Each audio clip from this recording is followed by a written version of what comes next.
C'est un véritable problème de santé publique, la circulation des faux médicaments sur le marché et la problématique de l'automédication. Deux phénomènes vieux comme le monde qui gangrènent les États africains.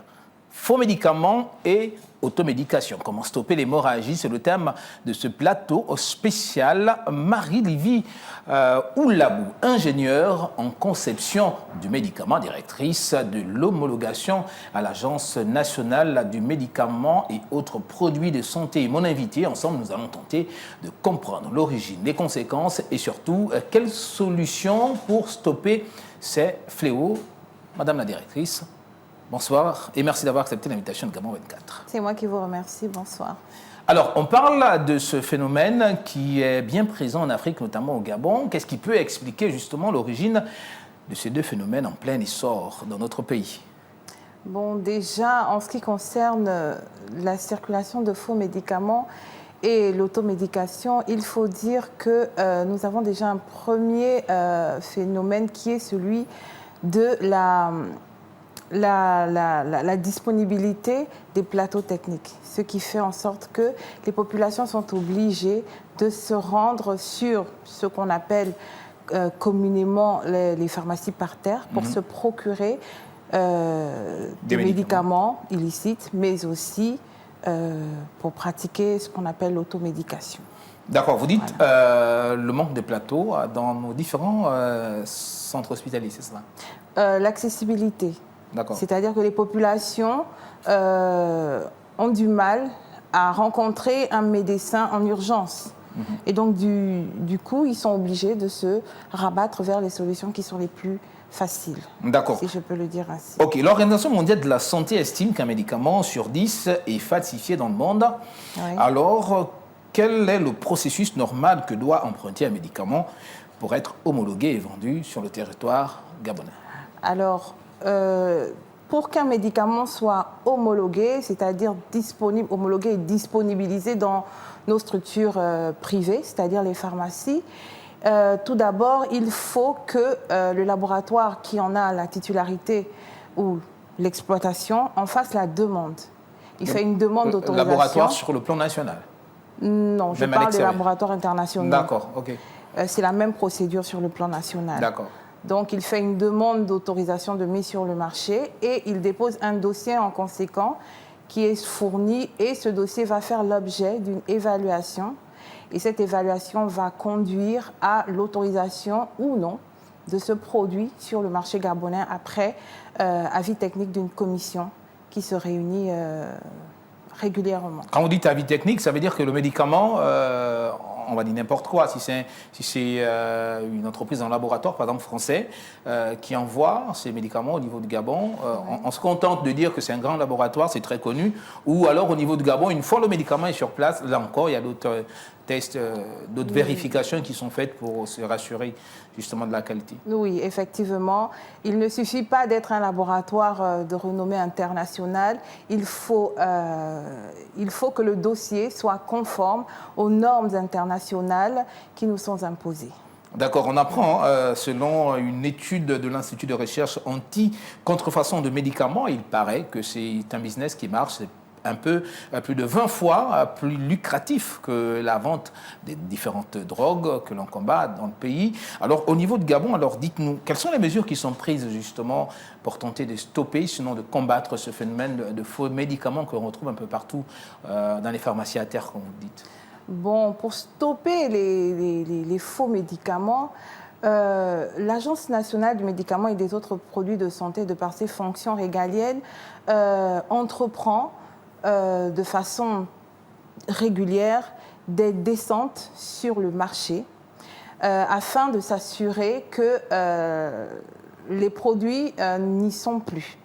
Donc ce sont des descentes qui sont régulières et qui sont pratiquées en collaboration avec les forces de police. Voilà. Et ces descentes qui permettent de régulièrement faire des saisies. Nous saisissons beaucoup de produits contrefaits, illicites. Et ces produits, ensuite, les auteurs de ces actes sont traduits et jugés. Est-ce que vous avez des difficultés particulières que vous rencontrez justement dans cette lutte? Parce que, on l'a dit, hein, parfois derrière, comme pour les drogues, derrière, il y a parfois des barons, on va dire ça comme ça, des personnes bien placées hein, dans le pays qui sont derrière parfois ces différents trafics. Est-ce que vous rencontrez des difficultés particulières, des menaces par exemple? Vous qui êtes directrice, par exemple, oui, on peut dire, mais cette dame, qu'est-ce qu'elle cherche? Et puis peut-être il y a des coups de fil anonymes, voilà, des personnes qui vous appellent. Bon, je ne dévoilerai pas ici les mécanismes que nous utilisons oui, on comprend très bien pour faire ce travail. Donc vraiment, c'est pour simplement dire que tous les jours, nous saisissons des produits. D'accord. Donc, voilà. Mais au-delà des pharmacies à terre, il y a également qu'avec l'avènement des réseaux sociaux, pour peu que vous aurez au téléphone, vous allez sur Facebook et même parfois sur WhatsApp, sur les statuts, il y a des personnes qui se disent médecins, traditionnels ou pas, qui vendent des produits via les différents réseaux sociaux. Alors là également, il y a certainement des faux produits qui sont vendus sur ces réseaux sociaux. Est-ce que vous avez également une emprise dans votre combat de tous les jours, dans votre lutte contre la vente des médicaments, des faux médicaments sur le territoire national? Est-ce que ce pan également est pris en compte? Alors, la vente de produits médicaux en ligne, sur les réseaux sociaux, est totalement illicite. Voilà, parce que lorsque nous homologuons un produit sur le marché, nous qualifions le circuit de distribution, d'importation, de distribution, de fabrication, d'importation et de distribution du produit. Donc, les produits qui sont vendus en ligne, déjà, les revendeurs ne sont pas identifiés. Donc, ça fait même si ce sont des produits qui ont l'air vrais, ça fait de ces produits des produits illicites, des faux produits. Et comme tous les autres faux produits, nous traquons ces revendeurs. Il y a aussi parfois les prix des médicaments qui sont vendus sur ces réseaux sociaux qui sont très abordables pour beaucoup de familles. Au niveau de Gabon, c'est un peu difficile d'aller dans les pharmacies pour certaines familles. Il n'y a que le médicament que je peux trouver à 10 000 francs en pharmacie, je peux le trouver à 2 500 francs CFA sur les réseaux sociaux. Donc difficilement, les gens préfèrent. Peut-être, on ne va pas parler de facilité, mais on préfère des coûts qui sont moins importants, puisque ça sied également au portefeuille de certaines familles. Alors dites-nous, comment doit-on se comporter quand on regarde ces différents réseaux sociaux, les produits qui sont vendus en ligne? Déjà, je voudrais dire que le coût est un élément... est un des critères pour détecter lorsqu'un médicament est faux. D'accord. Donc, lorsqu'il y a, j'ai envie de dire, une molécule dans un produit et lorsqu'il n'y en a pas, vous voyez bien que le coût de production, il n'est pas le même. Voilà. Donc, lorsqu'un produit a un coût trop bas, il faut se poser des questions. Voilà. Et donc, du coup, en tant que consommateur, qu'est-ce que vous nous conseillez de faire? De se battre? On va se battre davantage pour aller en pharmacie, rencontrer des médecins, au lieu d'acheter ces produits via les... Est-ce que, vous l'avez dit, hein, quand vous, dans votre travail régalien, il y a que vous définissez également le circuit de distribution et de vente des médicaments, et la vente en ligne ne fait pas partie de ces différents mécanismes de... Non, on n'a pas encore défini ce circuit-là comme vente légale. D'accord. Donc, je voulais dire que en pharmacie, nous avons homologué toutes les gammes de produits. Il y a les médicaments dits Princeps, qui effectivement ont un coût très élevé. Et à l'instar de ces Princeps, on a les génériques, qui sont des copies conformes des Princeps, mais où le coût de production a été revu à la baisse. Donc, dans les pharmacies, nous avons toute la gamme de produits et tous ces produits sont homologués. Donc, on peut trouver un produit qui coûte moins cher au lieu d'aller chercher sur des réseaux sociaux, j'ai envie de dire, à s'empoisonner. D'accord. Alors, peut-être pour boucler avec ce premier thème, là, on parlait encore des produits contrefaits, des faux médicaments. Qu'est-ce que vous nous conseillez? Vous allez regarder votre caméra pour vous adresser aux Gabonais qui vous regardent. Quand on voit un produit sur les réseaux sociaux, qu'est-ce que vous pensez des produits qu'on achète dans les pharmacies à terre? Quel est le conseil que vous nous donnez? Alors, le conseil que je donne à mes frères, c'est que lorsque on a besoin de s'approvisionner en produits médicaux, la pharmacie reste le seul endroit où on peut s'approvisionner en produits médicaux de qualité, sûrs, efficaces et à moindre coût.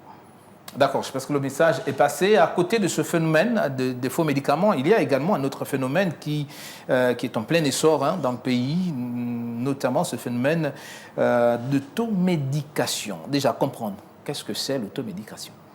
Alors, l'automédication, c'est le fait de prendre des médicaments pour soi ou de le conseiller à des proches sans l'avis d'un professionnel de santé. D'accord, alors dites-nous, qu'est-ce qui peut expliquer justement ce phénomène? Il ne fait que grandir au Gabon. On a l'impression qu'on a beaucoup de médecins un peu partout, dans chaque famille au niveau de Gabon. Qu'est-ce qui peut expliquer aujourd'hui que ce phénomène quand même a pignon sur rue? C'est le même, presque la même explication, l'accessibilité des plateaux techniques, ce qui fait que, j'ai déjà eu le palu hier, je l'ai encore aujourd'hui, donc je vais utiliser les 2 médicaments qui me restent. Il y a aussi le phénomène de l'observance. J'ai utilisé mon produit, mon traitement que j'ai bien eu en pharmacie, mais il m'en reste encore 2. J'ai mal utilisé parce qu'il fallait prendre 2 comprimés par jour, j'en ai pris qu'un seul. Et puis, il me reste 1 ou 2 comprimés, donc je peux encore le réutiliser. Donc, c'est un peu ces mécanismes qui nous poussent à répéter ce phénomène? À s'automédiquer. Voilà, le mot était difficile, mais c'est sorti. Voilà. Alors dites-nous, c'est un phénomène, on l'a dit, c'est soigner seul, c'est un phénomène qui prend de l'ampleur. Au niveau de Gabon, il y a que facilement, si j'ai pris un médicament hier, moi, Gaël Mapessi, je suis allé en pharmacie où je suis allé rencontrer un spécialiste. Et quand je suis arrivé, le spécialiste m'a posé un certain nombre de questions. J'ai répondu. Et puis, on m'a prescrit une ordonnance. Je suis allé en pharmacie. J'ai pris correctement l'ordonnance. J'ai acheté tout ce qu'il y avait inscrit. Mais il y a que quand je rentre à la maison, j'ai mon petit frère qui est malade. Et moi, je lui pose les mêmes questions que le médecin m'a posées. Mais comment tu te sens? Je me sens comme ça. Je me sens comme ci, je me sens comme ça. Et tout de suite, je remarque que ce sont, en griffe, les mêmes symptômes qui m'ont poussé à aller chez le médecin hier. Et je dis, c'est pas grave, puisque tu ressens la même chose que moi, vas-y, prends les médicaments, puisqu'ils sont pas terminés. Il y a un danger, qu'est-ce qu'on en court? Tout à fait, il y a un danger. Déjà, votre frère et vous n'êtes pas conçus de la même façon. D'accord. Et vous ne pouvez pas prendre le même dosage, vous ne savez pas comment le professionnel de santé a déterminé votre posologie, donc vous ne pouvez pas transcrire cela sur votre frère, votre proche et d'autres personnes. Donc le mieux, c'est de prendre son courage à 2 mains et d'aller consulter avec votre petit frère. Peut-être qu'il a un autre problème qui est sous-jacent. Est-ce que c'est culturel? Bien sûr, ça peut être culturel aussi. Ça peut être culturel. Nous ne sommes pas, comme je disais, conçus de la même façon. Vous êtes homme, je suis femme, vous êtes noir, il y a des blancs. Donc il y a le problème de phénotype qui peut jouer sur la façon dont on administre, dont on reçoit, dont on métabolise un médicament. C'est le mot, métaboliser. Ok, d'accord. Mais également, il y a que partout en Afrique, et le Gabon n'est pas épargné parce que nous vivons dans ce continent qui souffre un peu, il y a des personnes quand même, je pense de dire pauvres, mais qui financièrement ont des grosses difficultés et le circuit est quand même difficile. Déjà, prendre le taxi, on n'a pas forcément des infrastructures de qualité, de proximité. Donc, si j'habite à Limanding, je dois prendre environ 1000 francs de taxi pour me rendre au CHUL. Et puis, il faut penser à aller-retour. Il faut rencontrer un médecin. Ça, également, c'est un autre coût parce que la consultation n'est pas gratuite. Il faut un autre coût. Il y a derrière également l'ordonnance qu'on va me donner, les médicaments que je vais acheter. Tout ça, c'est trop long. Et donc, on estime que, à la pharmacie d'à côté, j'explique. j'ai tel ou tel souci, je me sens comme ça, comme ça, comme ça. On ne consulte pas forcément le médecin, parce qu'il y a certaines pharmacies dans lesquelles on trouve quand même des médecins, mais parfois on se contente d'expliquer nos soucis aux vendeuses en pharmacie qui sont là, et puis on nous administre des médicaments. Là également, est-ce que c'est un danger? Le danger est maîtrisé. D'accord. Voilà, le danger est maîtrisé dans ce cas. Les pharmaciens sont des professionnels de santé. Ils sont aptes à vous prodiguer des conseils pour améliorer votre santé avec les produits qui sont mis à leur disposition. Donc, dans ce cas précis, effectivement, le problème peut être maîtrisé. Mais la santé n'ayant pas de coût, la santé étant précieuse, le mieux, c'est de se rendre vers un professionnel de santé qui va vous prodiguer le meilleur soin qui soit. Est-ce que l'automédication est, de manière totale, quelque chose de négatif? De négatif? Bon, en tant que directrice de l'homologation, oui. D'accord. Voilà. Il faut pas. Karma, il faut pas. Oui, il ne faut pas. D'accord. Et parfois, on utilise des astuces de grand-mère et puis on se rend compte que ça ne va pas et là tout de suite on bascule. Est-ce qu'il y a des dangers également entre prendre du gingembre, par exemple, prendre du gingembre et puis finalement on a vu ça n'a pas marché et puis derrière on va aller prendre un médicament en pharmacie. Est-ce que ça peut causer des problèmes? Ça peut aggraver notre état de santé? Pour le cas précis du gingembre, c'est une plante qui est utilisée depuis, j'ai envie de dire, la nuit des temps pour guérir certains maux tels que la grippe, le rhume. Je ne pense pas que l'associer à un produit chimique approprié, pris dans des posologies recommandées, puisse entraîner des effets néfastes pour votre santé. Oui, mais après, si je pose la question, c'est parce que souvent, quand on parle des recettes de grand-mère, c'est souvent pas des choses qui sont, j'ai envie de dire, maîtrisées. Donc, des quantités, parfois le dosage, tout n'est pas maîtrisé. Et donc, si je m'abreuve de ces différents médicaments traditionnels, si je peux dire ça comme ça, et puis derrière, parce que je me suis rendu compte que ça ne marche pas, je vais prendre un comprimé sans forcément l'avis d'un spécialiste. Est-ce que je ne mets pas ma vie quand même en danger? Bon, je ne sais pas si on a la même définition de recette de grand-mère, parce que quand moi j'entends recette de grand-mère, je vois quelque chose qui a traversé le temps, qui a fait ses preuves dans le temps. Donc, et parfois, ces recettes de grand-mère ont été traditionnellement améliorées pour nous servir dans des tisanes et autres. Donc, je pense que ces recettes dites de grand-mère ont déjà fait leurs preuves. D'accord. Voilà. Donc maintenant, si c'est des potions, comme vous dites, à non plus finir, qui apparaissent d'ici, de là, dans les réseaux sociaux, effectivement... Donc on a, par exemple, chez nous, en Afrique, on a ce qu'on appelle le bain de vapeur, qui parfois, quand on ressent une petite fièvre ou une douleur, on fait le bain de vapeur. Et puis peut-être parfois, ça ne marche pas comme on veut, et puis finalement, on décide d'aller en pharmacie.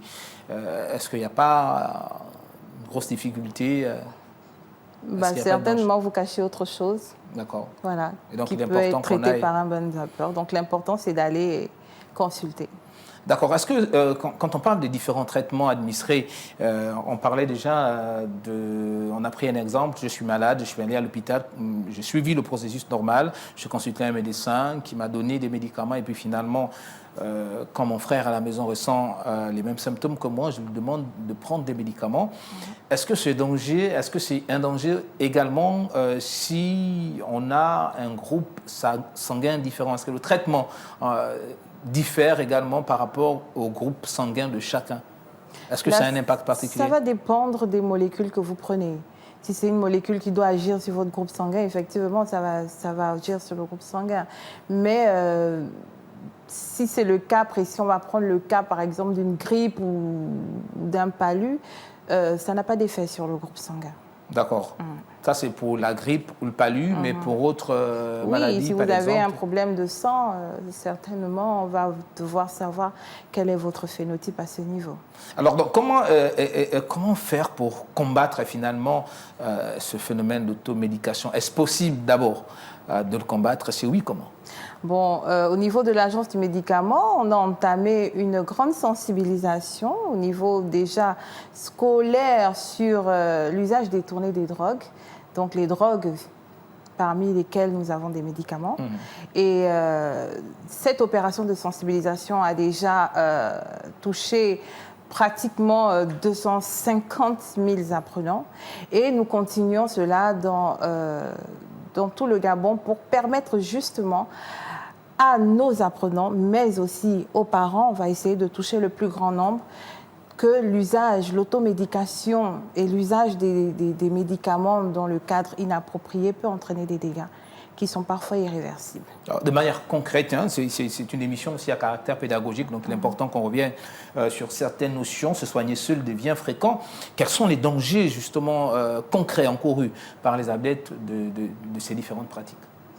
Alors, si vous consommez un médicament qui ne vous a pas été prescrit et que vous le consommez de façon inadaptée, vous pouvez avoir des séquelles, comme je disais, irréversibles. On peut parler d'insuffisance rénale, par exemple. On voit bien que les insuffisants rénaux sont en train, la population augmente considérablement et certainement due à cette automédication. D'accord. Donc, voilà. Vous avez parlé des sensibilisations au niveau des établissements, mais on sait que quand on parle d'automédication, ce n'est pas forcément tout de suite les enfants, c'est parfois les parents qui sont en manque d'argent, qui ont des trousses à pharmacie parce que j'ai acheté un médicament hier au petit frère qui avait mal à la tête, et puis aujourd'hui c'est le grand frère, tout de suite on prend le même médicament et qu'on donne au grand frère, parce qu'on voit que, puisque sur la notice, parfois, il y a des âges qui sont déterminés, on voit que le grand frère rentre dans l'âge prescrit et puis on donne. Est-ce que, également, là au niveau des parents, il y a des sensibilisations? C'est quoi le mécanisme, justement, pour aider à lutter contre ce fléau au niveau du pays? Vous avez des sensibilisations au niveau des différents établissements? Oui, si on sensibilise les enfants, c'est que forcément les parents aussi vont se poser des questions. Qu'est-ce qui s'est passé hier à l'école? Bon voilà, on est venu nous parler de ceci, de cela, et qu'est-ce que tu as compris? Et j'ai compris ceci, j'ai compris cela. Ça permet aussi aux parents de se poser des questions et de comprendre que nous pouvons ou nous ne devons pas pratiquer l'automédication.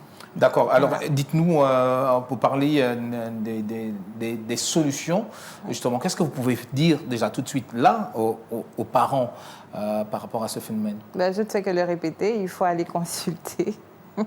Il faut aller consulter et il y a aussi des mesures que le ministère a prises. C'est celle de, par exemple, pour ce fléau qui est le paludisme. Voilà, nous avons mis en place, effectivement, comme c'est difficile pour les parents d'aller vers les professionnels de santé, tels que les médecins, pour se faire consulter, nous avons mis en place le dépistage, test de dépistage rapide au niveau des pharmacies. Ça permet de circonscrire la maladie, de savoir si c'est un palu ou pas et de donner le traitement approprié. Cela permet de lutter aussi contre les résistances aux antimicrobiens. Donc, consulter. D'accord, peut-être cette dernière ou avant-dernière question, c'est selon, avant de nous séparer, est-ce que la consommation d'antibiotiques sur le long terme a des effets négatifs sur le long terme, je vais comprendre en continu, pendant plus de temps que prévu. Effectivement, oui, ça va avoir des effets. Ça va avoir des effets sur notre propre santé parce qu'un antibiotique, il tue les microbes, même les bons microbes qui sont pour notre santé. Mais il va aussi avoir un effet à long terme parce qu'il va créer des résistances. Et ces résistances vont entraîner, l'inefficacité de nos antimicrobiens sur les pathogènes. Et donc, pour faire simple, le jour où vous retombez malade, vous ne pouvez plus être traité par ce médicament. D'accord, nous sommes arrivés à la fin de ce plateau spécial, 26 minutes, ça va très vite. Qu'est-ce qu'il faut que l'on retienne? Médicaments, faux médicaments et automédication, comment stopper l'hémorragie? Je vous prie de regarder votre caméra et vous adresser aux Gabonais, aux Gabonaises qui vous suivent. Qu'est-ce qu'il faut que l'on retienne? Alors, ce qui est important à retenir, c'est que le faux médicament, il détruit. L'automédication aussi détruit notre santé. Donc, ces deux fléaux entraînent une